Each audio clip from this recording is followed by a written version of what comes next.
الرجیم بسم اللہ الرحمن الرحیم الحمد للہ المحمود بنعمتہ والمعبود بقدرتہ المطاع فی سلطنتہ المرغوب فیما عنده والمرغوب من عذاب نافذ امرہ فی السماء وارضہ الذي خلق الخلق بقدرته فميزهم بأحكامه وأعزهم بدينه وأكرمهم بنبيه المصطفى محمد صلوات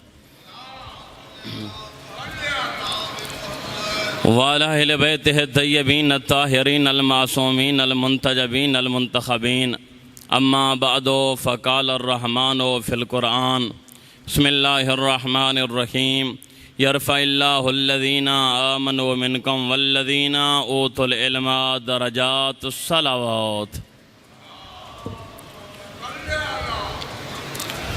عزیزان محترم سامعین گرامی قدر محبان اہل بیت اطہار موالیان حیدر کرار قائلان جعفر طیار عاشقان میثم تمار میرے لفظوں کا قبلہ و کعبہ وہ ذات ذی وقار ہے جو مصطفیٰ اور مرتضیٰ کے پیدا کرنے والا ہے۔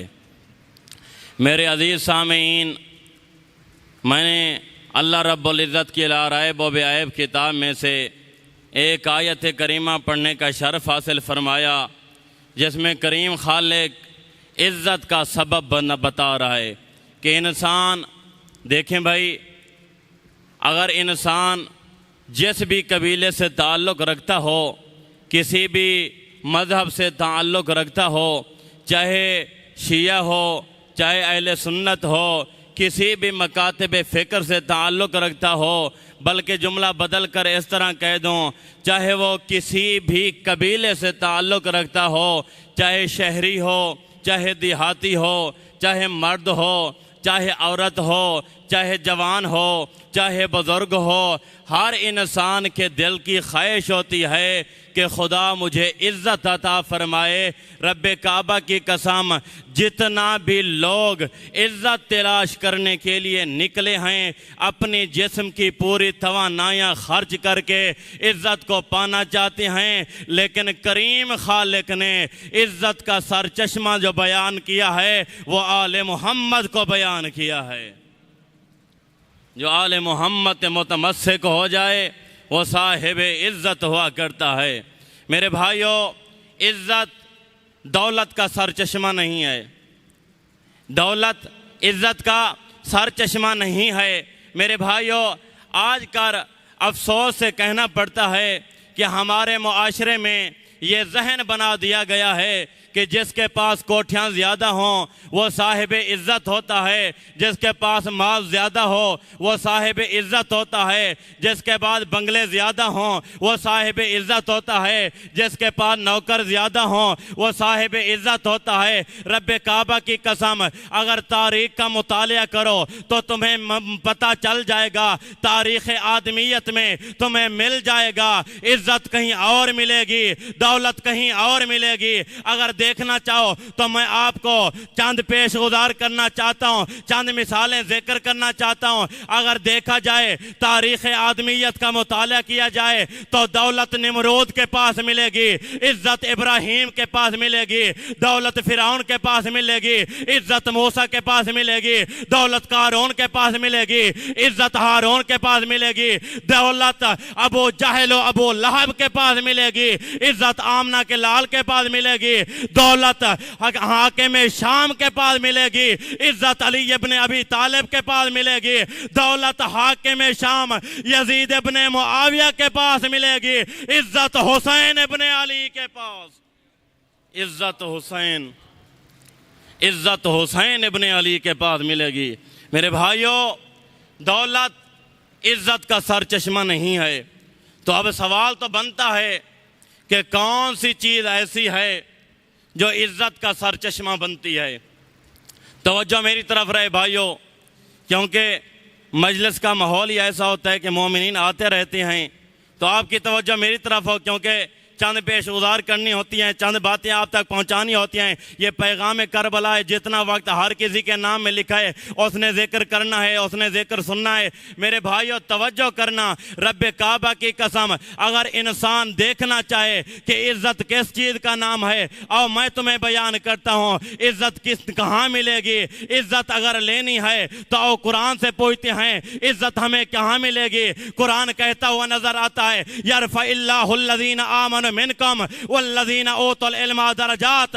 قرآن کہتا ہوا نظر آتا ہے کہ اللہ اپنے بندوں میں سے ان کے درجات بلند کرتا ہے جو صاحب ایمان ہوتے ہیں، صاحبان ایمان مومن ہوتے ہیں۔ مومن اس وقت تک انسان بن نہیں سکتا جب تک علی کی ولایت کا اقرار نہ کرے، جب تک علی کی ولایت کا اقرار نہ ہو۔ سلامت رہیں، علی کی ولایت کا اقرار نہ ہو تو ولایت علی کے بغیر ایمان مکمل نہیں ہوتا۔ دوسری اللہ نے بیان کی عزت کا سر چشمہ، اللہ نے بیان کیا جس کے پاس علم ہو، اوت العلم درجات، جس کو اللہ کہتا ہے میں علم عطا کرتا ہوں وہ صاحب عزت ہوا کرتا ہے۔ میرے بھائیو دولت انسان کے لیے عزت نہیں ہے، توجہ کرنا، دولت انسان کے لیے عزت نہیں ہے۔ اگر عزت ہے تو علم عزت ہے، ایمان عزت ہے۔ اور میں تمہیں بیان کرتا ہوں کائنات کا امیر علی ولی علیہ السلام نہج البلاغہ میں فرماتے ہوئے نظر آتے ہیں، امام فرماتے ہیں العلم حیات والجہل ممات۔ علم زندگی ہے، علم زندگی ہے، علم حیات ہے، جہالت مردگی ہے۔ فرماتے ہیں علم انسان کو مردہ نہیں ہونے دیتا، میں بلکہ جملہ بدل کر اس طرح کیوں نہ کہہ دوں وہ قومیں زندہ ہوا کرتی ہیں جن کے پاس علم ہوتا ہے، وہ قبیلے زندہ ہوا کرتے ہیں جن کے پاس علم ہوتا ہے، وہ نسلیں زندہ ہوا کرتی ہیں جن کے پاس علم ہوتا ہے، وہ معاشرہ زندہ ہوتا ہے جس کے پاس علم ہوتا ہے، وہ معاشرہ مردہ ہے جس کے پاس علم نہیں، وہ قومیں مردہ ہیں جس کے پاس علم نہیں۔ میں پوچھتا ہوں یا علی آپ نے بتا دیا کہ علم زندگی ہے، جہالت موت ہے، مولا ہر شے علم کے ذریعے سے زندہ ہے، علم کے ذریعے سے زندہ ہے۔ علی امیر فرماتے ہوئے نظر آتے ہیں معاشرہ علم کے ذریعے سے زندہ ہے، علم ہم آل محمد کے ذریعے زندہ ہے۔ یا علی علم ہم آل محمد کی وجہ سے زندہ ہے۔ میرے بھائیو علم کی تعریف کے لیے یہی کافی ہے، علم کی تعریف کے لیے یہی کافی ہے کہ اگر جاہل کو بھی عالم کہا جائے خوش ہوتا ہے۔ میں اپنی جانب سے نہیں کہہ رہا، امیر المومنین نہج البلاغہ میں امام کا فرمان نقل ہے، فرماتے ہیں جاہل کی جہالت کی مذمت کے لیے اتنا کافی ہے کہ اگر جاہل کو جاہل کہہ دیں لڑنے لگ جاتا ہے۔ علم عزت ہے، جہالت انسان کو اندھیرے میں لے جاتی ہے۔ میرے بھائیو علم کی قدر کیا کرو، میں کہتا ہوں شیو ناز کیا کرو، فخر سے سر بلند کر کے جیا کرو۔ رب کعبہ کی قسم اللہ نے تمہیں مکتب دیا ہے تو علم والا، اللہ نے ہادی دیا ہے تو عالم ہادی عطا کیے، اللہ نے ہادی عطا فرمائے تو عالم ہادی۔ کوئی ایسا مکتب اللہ نے نہیں دیا جو جہلوں سے لیا گیا ہو، ایسا مکتب اللہ نے نہیں دیا۔ میرے بھائیو امام میں اپنی جانب سے نہیں کہہ رہا، امام باقر علیہ السلام اپنے دو شاگردوں کو سامنے بیٹھا کر، اصول کافی میں روایت موجود ہے، امام فرماتے ہیں اے میرے صحابی چاہے مغرب میں چلا جا چاہے مشرق میں چلا جا، پوری دنیا کا چکر لگا کے آ جا، تمہیں ہر شے لوگوں کے دروازے پر مل جائے گی، علم کسی کے دروازے پر نہیں ملے گا۔ اگر علم لینا ہے ہم آل محمد کے دروازے پر آنا ہوگا، علم لینے کے لیے آل محمد کے دروازے پر آنا ہوتا ہے۔ علم آل محمد کی جگہ سے لیا جاتا ہے، کیونکہ علم اللہ نے ایسے ہادی عطا فرمائے جو عالم ہادی ہیں، جو فقیہ ہادی ہیں۔ میرے اللہ رب العزت نے ہمیں فخر سے زندگی بسر کرنے کے لیے، اللہ نے ہمیں فخر سے زندگی بسر کرنے کے لیے عالم ہادی عطا فرمائے۔ میرے بھائیو فخر کیا کرو کہ اللہ نے آپ کو عالم ہادی عطا فرمائے، علم والا مکتب عطا فرمایا۔ اس مکتب کی قدر کیا کر، اس مکتب کی قدر کیا کر۔ تیرا اور میرا اس پر خرچ کچھ نہیں ہوا، آل محمد کا بچا کچھ نہیں ہے۔ میرے بھائیوں، ایک بچہ تھا، علم کی فضیلت سن لیجئے۔ ایک بچہ، آخری بات 2 جملے مصائب کے، علم کی فضیلت کے لیے سنو۔ ایک بچہ تھا، اس کا والد گناہ گار تھا، دنیا سے چلا گیا والد۔ جب دنیا سے چلا گیا نا، اس کی ماں نے سوچا مرحوم خود تو چلا گیا ہے، اس کا 4-5 سال کا بچہ ہے، اسے پیش نماز کے پاس لے جاتی ہوں، قرآن سکھائے گا، جب یہ قرآن سیکھ جائے گا اپنے والد کے لیے خیر عمل بن جائے گا۔ تو وہ لے کر گئی عالم دین کے پاس۔ عالم دین نے پہلے دن اسے سبق دیا، کہتا ہے بیٹا یاد کر بسم اللہ الرحمن الرحیم۔ اس کا والد پر اس وقت عذاب نازل ہو رہا تھا، آواز قدرت آئی، میرے ملائکہ اسے عذاب ہٹا لو، اسے عذاب ہٹا لو۔ کریم خالق، تو نے کہا تھا کہ عذاب نازل کرو، اب کہہ رہے عذاب ہٹا دو، وجہ تو بتا۔ کریم خالق کی آواز آتی ہے، جس کا 4 یا 5 سال کا بچہ مجھے رحمان و رحیم کہہ رہا ہے، میں اس کے باپ پر کیسے عذاب نازل کروں؟ میرے بھائیو، علم اپنی اولاد کو دے کر جا، ورثے میں علم دے کر جا۔ اگر کسی کو عزت ملی ہے تو علم کے ذریعے سے ملی ہے۔ دین کی قدر کیا کر، اس دین کو بڑی مشکل سے بچایا ہے اولاد علی نے۔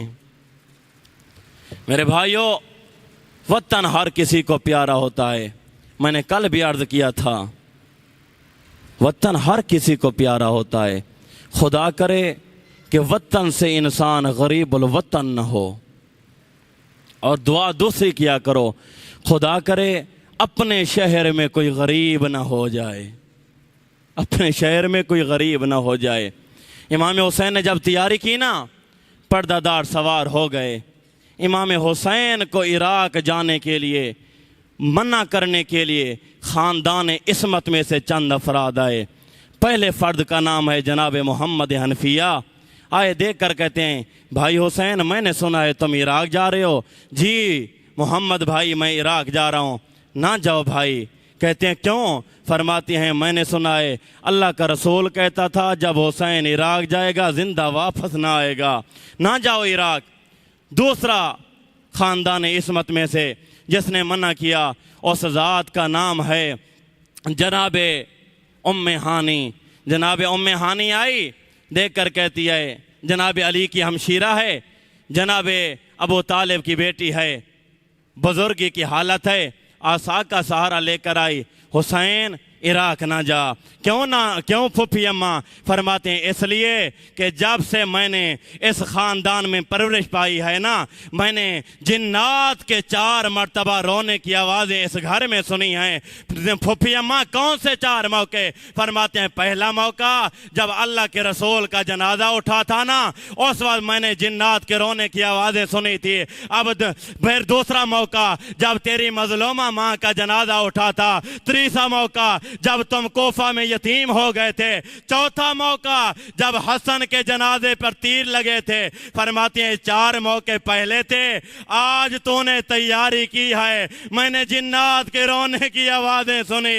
فرماتے ہیں پھپھی اماں میری مجبوری ہے، شاء اللہ ان یرانی قتیلا، اللہ کی مرضی ہے میں نے قتل ہونا ہے۔ جناب ام ہانی چلی گئی۔ پھر نبی کا حرم ہے، نام جناب ام سلمہ ہے۔ جناب ام سلمہ آئی۔ آخری جملے میرے بھائیوں توجہ کرنا، رب کعبہ کی قسم آپ تو خاموش ہو گئے سن کر۔ حسین کا گھر تھا، حسین کا گھر تھا، کوہرام برپا ہو گیا۔ جناب ام سلمہ عصا کا سہارا لے کر آئے، دیکھ کر کہتے ہیں حسین میں نے سنا ہے تو عراق جا رہا ہے۔ جی نانی اماں۔ فرماتے ہیں عراق نہ جا۔ کیوں نانی اماں؟ فرمایا تیرا نانا عراق کا نام لیتا تھا، رو رو کر کہتا تھا ام سلمہ میرا حسین جائے گا زندہ واپس نہیں آئے گا۔ رب کعبہ کی قسم حسین نے کہا نانی اماں میری مجبوری ہے، میں نے جانا ہے، نانا کا دین نہیں بچتا۔ جناب ام سلمہ نے کہا حسین تیرا نانا خبر دے گیا تھا، حسین مارا جائے گا، حسین کو قتل کر دیا جائے گا، حسین کو شہید کر دیا جائے گا، بے دردی کے ساتھ تمہیں ذبح کر دیا جائے گا۔ فرمایا نانی اماں نانا نے فقط خبر دی تھی، نہیں حسین تیرا نانا خاک کربلا دے گیا تھا، کہہ کر گیا تھا ام سلمہ اسے سنبھال کر رکھنا، اور جب تک یہ خاک خاک رہے سمجھنا حسین زندہ ہے، جب خاک خون بن جائے سمجھنا حسین مارا گیا۔ کہا نانی اماں نانا نے تو خبر دی تھی، کہو تو کربلا دکھاؤ۔ کہا جی حسین۔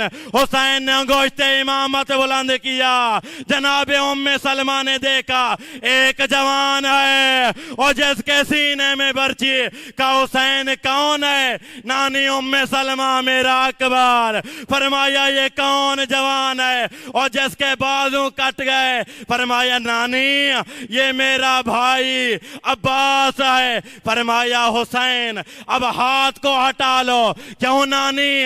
فرمایا میں نے دیکھا ایک غریب ہے اور جس کے ہاتھ میں جو آتا ہے پتھر آتا ہے پتھر مار رہا ہے، نیزہ آتا ہے نیزہ مار رہا ہے۔ نانی یہ کون ہے؟ فرمایا حسین مجھے پتا نہیں۔ نانی یہ تیرا حسین اور میں غریب ہو جاؤں گا۔